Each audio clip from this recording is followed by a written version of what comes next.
사는 세상, 나라다운 나라를 만드는 일에 민주당이 함께 해야 되겠습니다.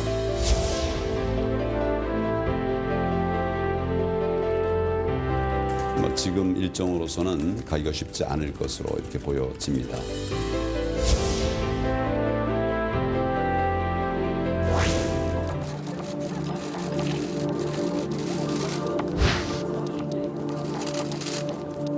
지금 현재 여당 내부 사정을 보면 어렵지 않나 이런 걱정이 많이 됩니다. 자유한국당이 민생을 이유로 장외로 나섰다면 이제 주저없이 민생을 위해 국회로 돌아와야 합니다.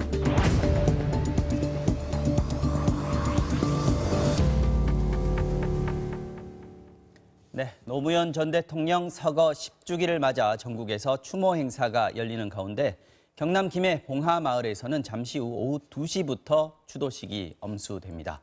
더불어민주당 지도부와 청와대 핵심 참모들이 총출동했고 야당 지도부도 추모식에 대거 동참했습니다. 모친상 중인 유시민 노무현 재단 이사장은 참석하지 못했고 김경수 경남지사는 재판 일정으로 불참했습니다. 조지 부시 전 미국 대통령도 참석해서 추도사를 낭독할 예정입니다. 정치와 호장용, 오늘은 현근택 더불어민주당 부대변인 그리고 박정아 전 청와대 대변인 모셨습니다. 두 분 안녕하십니까? 네, 안녕하세요. 네. 안녕하세요. 저희들 본격적으로 얘기 나누기 전에 먼저 봉하마을부터 가보도록 하겠습니다. 현장에 나가 있는 취재기자 연결합니다. 서창우 기자, 추도식이 시작이 됐습니까? 네, 조금 전인 오후 2시부터 추도식이 이곳 봉하마을에서 엄수되고 있습니다. 한여름을 방불케 하는 30도의 뜨거운 날씨 속에서도 수천 명의 인파가 참석했는데요. 이른 아침부터 참배객들이 묘역에 헌화하거나 묵념을 하는 모습을 볼 수 있었습니다. 오늘 추도식에는 노 전 대통령과 같은 기간 재임한 조지 부시 전 미국 대통령도 참석했습니다. 부시 전 대통령은 자신이 직접 그린 노 전 대통령의 초상화를 권양숙 여사에게 전달하고 추도사도 낭독할 예정입니다. 정치권 인사들도 대거 참석했습니다. 더불어민주당에서는 이해찬 대표와 이인영 원내대표를 비롯해 지도부가 총출동했습니다. 바른미래당 손학규, 민주평화당 정동영, 정의당 이정미 대표 등 야당 대표들이 참석했고 한국당은 조경태 최고위원을 단장으로 한 대표단이 봉하마을을 찾았습니다. 유시민 노무현 재단 이사장은 모친상으로, 김경수 경남도지사는 항소심 재판 일정으로 추도식에 참석하지 못했습니다. 노무현 재단은 이번 추도식 주제를 새로운 노무현으로 잡고 애도와 추모를 벗어나 노무현 정신을 새롭게 이어가자는 논의를 시작하고 있습니다. 서울과 김해 봉하마을에 2년 뒤 기념관이 문을 여는 것도 노 전 대통령의 윤을 이어가려는 의지입니다. 지금까지 김해 봉하마을에서 MBC 뉴스 서창우입니다. 네, 어느새 고 노무현 대통령이 서거한 지 10년이 지났습니다. 자, 올해 추도식의 슬로건은 주제를 얘기하는 거죠. 새로운 노무현 이렇게 정했습니다. 이게 어떤 의미가 들어있는지 현근택 부대변인이 먼저 좀 설명을 좀 해주시죠. 네, 우리나라에서 행사를 하면 5년, 10년, 특히 10년 주기로 굉장히 중요한 의미를 갖는데요. 네. 이제 재작년 우리 촛불 집회로 문재인 정부가 탄생했습니다만 아직까지 지금 사회 개혁이라든지 여러 문제에서는 이제 진척이 되는 부분도 있지만 못 되는 부분도 있습니다. 그런 면에서 본다 그러면 네. 문재인 정부가 어찌 보면 이제 노무현 정부를 잇는다고 볼 수 있는데 좀 심기일전하자, 새롭게 한번 시작해보자 이런 네. 의미가 좀 있는 것 같습니다. 새롭게 시작하자라는 의미가 있고 또 여기에 들어있는 게 이제 지금 이어받아야 될, 계승해야 될 노무현 정신 이런 부분에 대해서 다시 한번 되새기자. 시민들 마음속에 좀 넣자 이런 얘기들도 좀 포함될 것 같아요. 아무래도 재임 기간에 공과에 대한 논란은 있지만 그래도 네. 노무현 대통령이 우리 사회에 주었던 큰 화두 같은 거는 있잖아요. 그렇죠. 그리고 네. 그것을 계속 이어받고 발전해야 된다는 생각들은 이제 있는데 네. 평소에 늘 말씀하셨지만은 특권과 반칙이 없는 사람 사는 세상 네. 너무 많이 핵심이죠. 말씀하셨지만 네. 저는 그 안에서 노무현 전 대통령이 재임 기간에 해왔던 이런저런 업적 중에서도 한미 FTA나 제주 해군 기지나 아니면 이락 파병 이런 것들, 그러니까 토론을 통해서 결과에 대해서 수용을 하고 적극적으로 그걸 또 다시 정책에 반영할 수 있는 이런 열린 마음, 열린 자세 이런 것들이 특히나 지금처럼 이렇게 갈등이 좀 심하게 보여지고 있는 우리 사회에 주는 게 많지 않을까라는 생각이 들고 이런 점들에 대해서 우리가 좀 많이 더 받아들이고 그다음에 그 노무현 대통령의 가치와 뜻을 좀 기리고 그 노무현 대통령의 이익이라고 할 수 있는 현 문재인 정부가 그런 것도 좀 받아서 우리 사회가 통합, 화합, 발전할 수 있는 그렇게 가는 걸로 좀 계승을 했으면 하는 바람도 좀 있어요. 네, 알겠습니다. 현 부대님께서는 어떤 부분들 노무현 정신 계승해야 된다. 지금 이 시점에서 받아들여야 할 것들이 뭐라고 보십니까? 노무현 대통령이 가장 내세웠던 게 아까 지금 말씀드렸지만 반칙과 특권 없는, 그러니까 기득권에 저항하는 그런 이미지였거든요. 그렇죠. 기존의 뭐 정파, 예를 들어서 계보를 따라가지 않는 언론도 정치, 그렇고요. 그렇죠. 언론도 그렇고 아니면 뭐 재벌 관계도 그렇고 한미 간의 관계도 말이 많았습니다. 그런데 보면 이게 한 10년 정도 지나서 보니까 결국은 그때 당시에 추진했던 정책들이 대부분 맞았다라는 게 이제 나오는 것 같습니다. 개인적으로도 보면 뭐 저는 이제 시민단체에 있어서 한미 FTA, 제 고향이 또 제주도거든요. 강정마을 할 때도 굉장히 비판적이었어요. 네. 왜 그 조용한 마을에 이렇게 분란을 일으킬까 이런 생각도 있었는데 특히 이라크 파병할 때는 또 굉장히 또 시민사회도 반대가 많았습니다. 그 부분에 대한 역사적인 평가는 아직도 지금 뭐 그렇죠. 완전히 마무리되지 않았다라고 볼 수도 근데 있어요. 그런 게 어찌 보면 이 한미 간에 있어서 지금 특히 이제 미국과 중국 간에는 지금 굉장히 어찌 보면 지금 무역 전쟁이 세게 붙고 있는데 어찌 보면 이제 무역 협정이 없죠. 네. 일본과도 마찬가지. 일본도 사실 예전에 뭐 플라자 합의도 있었습니다만 FTA가 없거든요. 그렇게 본다 그러면 우리가 한미 FTA 체결해 놓은 게 트럼프 대통령이 이런 무역 그 자국 중심 무역 정책을 밀어갈 때 그래도 좀 방패막이 되는 거 아닌가. 그렇죠. 지금 와서 보면. 그렇죠. 지금 와서 보면. 그다음에 이라크 파병 같은 경우에도 사실은 그 당시에도 비판도 많았습니다만 그 덕분에 어쨌든 한미 사실은 그 당시 굉장히 북한과도 전쟁 위기 직전까지 갔었거든요. 2004년 이럴 때 보면 북핵 위기 때 그 어쨌든 파병을 함을 통해서 우리가 얘기할 수 있는 공간이 조금 열렸고 그나마 사실은 이라크 전쟁에 확대돼서 한반도의 긴장이 더 크게 완화돼 이런 것들을 좀 막을 수 있지 않았나. 두고 지나고 보면 좀 그때 당시 좀 크게 봤던 것들이 좀 지금 와서 보면 대부분 아마 옳은 평가를 받는 것 같습니다. 말씀 중에 뭐 언급하셨습니다만은 조지 부시 전 미국 대통령이 그렇죠. 참석하는 게 아마 올해 주도식에 가장 화제가 되는 인물인 것 네네. 같은데 와서 어떤 걸 하는 건지 좀 소개를 좀 해주십시오. 일단은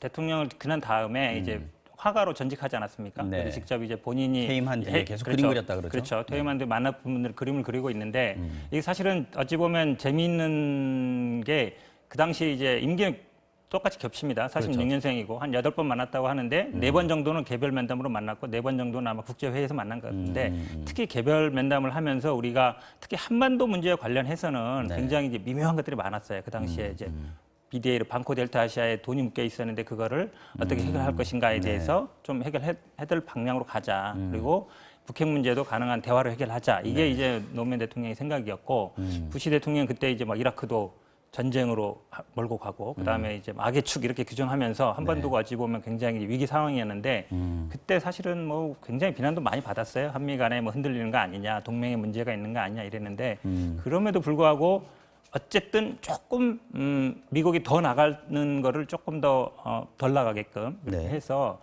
지금 와서 보면 지금 이제 한반도 평화 분위기가 그 부분을 저는 있는다고 보거든요. 이런 부분이 아마 부시 대통령이 그런 부분을 얘기할 것 같아요. 그 당시에 내 마음을 좀 움직여줬다든지 아니면 한반도의 어떤 평화 기조 지금에 와서 보니까 그때 노무현 대통령이 얘기했던 말들이 오히려 더 맞았더라. 아니면 이런 얘기를 하지 않을까 생각합니다. 오늘 공식 추도사를 조지 부시 전 미국 대통령이 하는 걸로 지금 나와 있습니다. 지금 조금 있으면 나오지 않을까 싶은데요. 그 전에 오늘 오전에 문재인 대통령을 또 예방을 했습니다. 이 시점에서 또 조지 부시 전 미국 대통령이 노무현 전 대통령의 추도식에 참석하고 또 문재인 대통령도 만나고 이런 부분들도 좀 이색적이긴 하지만 또 의미도 있을 것 같습니다. 일단 굉장히 좀 사실은 부러운 부분이 있어요. 그러니까 미국 그 전직 대통령들의 활동 상황을 보면은 우리도 언젠가는 이게 역대 대통령들이 재임 기간에 있었던 인연을 갖고 있었던 분들에 대한 그렇게 애경사. 그다음에 그 국가에 무슨 행사했을 때 같이 대통령을 대신해서 같이 가서 뭔가 해주고 뭐 이런 거에 대해서 부럽다라는 생각이 들고요. 특히나 좀 전에 뭐 현 대변인 계속 좀 말씀 주셨지만은 노무현 대통령하고 부시 대통령은 그간에 이제 재임 기간 동안 여러 가지 일로 많이 일을 했으니까 10주기 특히나 이제 당신이 직접 그렸던 초상을 갖고 오는데 의미가 있다고 보여지고요. 당연히 와서 이제 문재인 대통령을 만나면서 현재 그 한미 간에도 여러 가지 현안이 있잖아요. 그러니까 전직 대통령으로서 분명히 할 수 있는 역할이 있다고 보여지고요. 여기서 문재인 대통령도 많은 당부를 하셨을 거라고 보여집니다. 예전에 카터 대통령 같은 경우에도 북한에도 가고 직접 뭐 평양까지도 가고 했으니까요. 그리고 얼마 전에 보면 이제 부시 대통령의 아버지 부시, 아버지 부시가 돌아가셨을 때 돌아가셨죠. 미국 전직 대통령들이 쭉 모여서 국민들한테 보여줬던 그 사진 한 컷이 미국을 이렇게 통합할 수 있고 하는 그런 힘을 줬는데요. 저희도 뭐 그런 모습들이 언젠가 있었으면 하는 생각이 들고 특히나 이번에 이제 10주기 맞아서 찾아준 부시 대통령한테도 고맙다는 얘기. 그래서 아마 현장에서도 아마 우리 국회의장도 계시고 여당 대표도 계시지만 먼저 부시 전 대통령이 먼저 추도사를 하는 걸로 알고 있어요. 그런 것도 의미가 있지 않나라는 생각이 듭니다. 사실 부시 대통령은 공화당 대통령이고 그렇죠. 사실 초반에 이제 노무현 대통령이 당선됐을 때 미국에서 긴장도 많이 하고 걱정도 많이 했다 그래요. 네네. 미국에 한 번도 안 가본 대통령이라고 그렇죠. 예, 그때 얘기가 유명했죠. 알려졌었으니까. 근데 초반에는 조금 긴장 관계가 좀 있었고 좀 후반으로 갈수록 좀 한미 동맹도 강화되고 이런 부분들이 좀 있었던 것 같아요. 그렇죠. 그러니까 어찌 보면 이제 우리나라에서 민주당 그 정부가 들어섰을 때 하필이면 미국에서는 이제 공화당 정부가 들어선 게 서로 엇갈리는 많았어요. 게 많았어요. DJ 정부 때도 네. 그랬고 네. 지금도 그렇고요.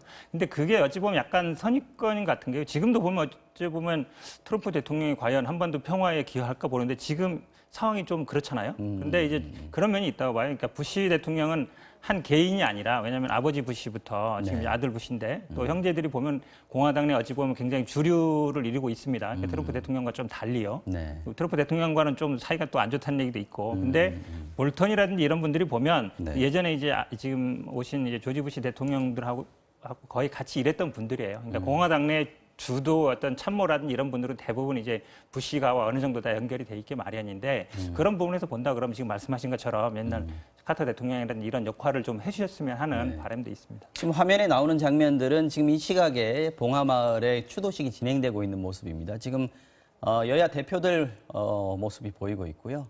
그리고 시민 참배객들도 많이들 참석을 하셨습니다. 한 3천 명 이상 모였다고 아까 중계차 보도에서 나왔었는데요. 10주기라 굉장히 많은 사람들이 모인 것 같아요. 그러네요. 그 봉하마을 현장뿐만 아니라 전국적으로 다 추도 물결이 좀 있는 것 같아요. 오늘 한국당에서는 보도도 보셨습니다만 황교안 대표나 나경원 원내대표는 이제 그 민생 대장정 여기 이제 참석 일정 때문에 참석을 못한다. 대신에 이제 조경태 최고위원이라든지 이런 분들 대표단을 만들어서 보냈다고 하는데요.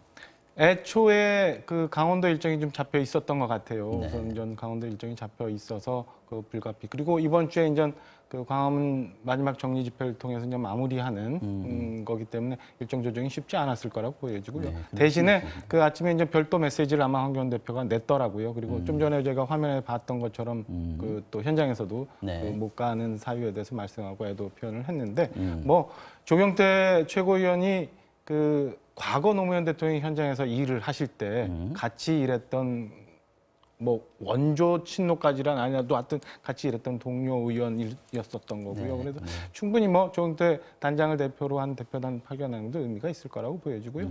불가피한 일로 참석 못하는 건에 대해서 꼭 현장에 있어야 된다라고 아마 하늘에 계신 노무현 대통령도 그렇게 얘기는 안 하실 거라고 저는 이해를 하고 있습니다. 저는 황교안 대표가 약간 좋은 기회를 놓친 게 아닌가 싶어요. 지난번에 사실은 황교안 대표가 미국 방문을 추진했었어요. 추진하면서 이제 누굴 만날 거냐 굉장히 관심사였는데 은근슬쩍 이제 없어졌는데 네. 그건 아마 이제 만나는 급이 만만하거나 이럴지 모르겠는데 부시 대통령 올 때 만나면 좋거든요. 그럼 어쨌든 인연 맺고 그다음에 나중에 봅시다 하면 또 만날 수 있는 거라서 네. 꼭 뭐 노무현 대통령 지금 이제 뭐 강원도 일정이라든지 민생 투쟁 일행 일정은 제가 보기에 뭐 본질적인 문제는 아닌 것 같고요. 충분히 뭐 그거야 조절하면 되는 문제이기 때문에. 그리고 5.18은 국가 행사라서 참석을 했지만 노무현 대통령 추도식은 국가 행사는 아니지 않느냐 뭐 이런 얘기도 그러니까 뭐 한국당에서 나오는 것 국가 같습니다. 행사냐 아니면 아니냐, 뭐 초청장이 왔느냐 안 왔느냐, 뭐 일정이 있느냐 없느냐, 제가 보기에 그게 아주 본질적인 문제는 아닌 것 같고 네. 사실은 뭐 약간 불편하더라도 가서 가는 게 본인의 어떤 앞으로의 정치를 위해서도 그렇고 뭐 조지 부통령도 한번 만날 수 있는 거고요. 그런 면에서 본다 그러면 약간 더 통근 정치를 해야 되지 않나 이럴 때 저는 좀 이렇게 가주는 게 좀 낫다고 봅니다. 뭐 또 불가피하게 못 가는 사정이 있으면 또 그럴 수도 있고 그렇습니다. 자, 이른바 노무현의 사람들, 가까웠던 사람들이 이제 대표적으로 지금 저희가 알 수 있는 게 유시민, 김경수 이런 분들인데 두 분 다 공교롭게 오늘 참석을 못했습니다. 그러니까요. 네. 저 유시민 노무현 재단 이사장 같은 경우는 사실은 전 손님을 맞아야 되는 본인이 이제 호스트죠, 뭐. 주 상주 비슷한 네. 벽인데 하필 그 모친상을 당한 네. 바람에 오늘 참석을 못하고 네. 대신에 이제 부진상 상을 다 치르고 난 다음에 따로 인사를 드리겠다고 메시지를 남겼고 빈소는 또 당연히 지켜야 되니까요. 김병수 경남지사 같은 경우는 노무현 대통령을 같이 직접 옆에서 모셨던 수행비서 출신이고 그동안 매해 참석을 했었는데 공교롭게 또 김병수 지사 역시 그 공판 일정 때문에 마지막 예, 비서관 아닙니까? 그렇죠. 김경수 공판 일정 지사. 때문에 네. 참석을 못했습니다. 뭐 그런 일들이 좀 있었네요. 네. 그러고 보면은 노무현 대통령의 곁을 지켰던 사람들의 어떤 굉장히 여러 사람이 떠오릅니다만 지금 현재의 삶은 좀 많이 그렇죠. 양상이 다르지 않느냐 이런 생각이 좀 드는데 예를 들면 어떤 좌의정 사람이 뭐 있을까요? 네. 이런 얘기가 많이 있었죠. 안희정 네. 지사, 전 지사 그리고 그렇죠. 이광재 그렇죠. 또 뭐, 김병준 또 참모 정책 참모였던 김병준 전 새누리 비대위원장을 비대위원장을 비대위원장 하셨죠. 하시죠. 운명이 많이 바뀌었습니다. 예, 그러고 보면 참 역사의 아이러니를 할 수 있는데요. 네. 김병준 위원장님이 그런 얘기 하셨어요. 뭐 이것도 이쪽도 저쪽도 다 노무현의 정신이다 이러면서 그런 얘기를 하셨는데 사실은 김병준 위원장 같은 좀 아쉬움이 있어요. 이게 사실은 이렇게 그 자유한국당에 가서 비대위를 했으면 확 뭐 바꿀 줄 알았는데 좀 그러지 못했던 것 같고 지금 말씀하신 것처럼 이제 안희정 지사 같은 경우는 일단 본인의 어떤 그런 문제로 인해서 네. 될 것 같고요. 지금 제가 보기엔 아마 뭐 김경수 지사는 재판 받고 있습니다만 유시민 이사장 같은 경우는 아마 지금 정치권에 뜨거운 감자지 않습니까? 그렇죠. 뭐 이제- 가장 뜨거운 대선 주자로 꼽히고 있는데 그렇죠. 본인은 고사하고 있지만요. 네. 네. 근데 제가 보기에는 두 분 스타일이 비슷하세요. 그러니까 어떤 계보에 뭐 휩싸이지 않고 네, 네. 어찌 보면 자기 스타일도 또 밀고 자유분방한 스타일. 자유분방하고 네. 그다음에 뭐 책 쓰고 책 읽는 거 좋아하시고 또 어찌 보면 약간 고집도 있습니다. 두 분 다. 그러니까 어찌 보면 그렇기 때문에 이제 본인의 스타일로 밀고 나가는 건데요. 유시민 이사장 같은 경우는 많은 분들이 아마 떠올려요. 그러니까 아, 노무현을 좀 닮은 사람이 아닌가라고 떠올릴 것 같은데 앞으로 아마 정치적인 행보도 끊임없이 얘기가 나올 것 같습니다.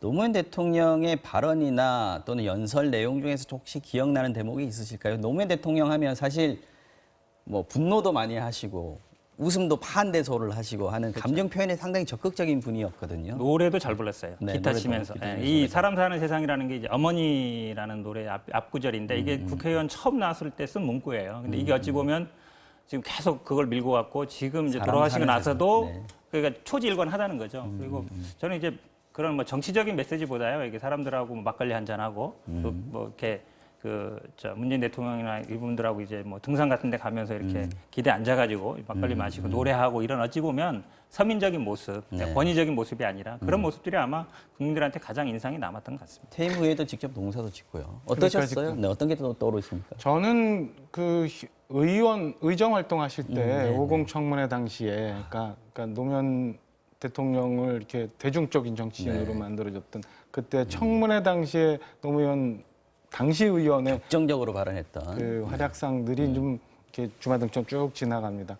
그리고 이제 현역하고 이제 퇴임 이후신가 언제 뭐 이렇게 그 봉화마을에서 나와서 밖을 보셨는데 아 시원하다라고 정말 시원하게 이렇게 얘기를 퇴임 후에 하니까 정말 기분 좋다 이렇게 얘기하셨던 그 얼마나 장면도 많은 또 짐을 지고 훌훌 있었던지 털어버리고 그리고 일단, 네. 그 지금 그때 당시 처했던 상황이 얼마나 편안했는지 아 시원하다라는 이런 얘기한 게 좀 많이 오랫동안 알겠습니다. 기억에 남. 자, 오늘 공식 추도식 모습도 저희들이 좀 짚어봤는데 이 얘기 오늘 하루 종일 좀 이 회자가 될 것 같습니다.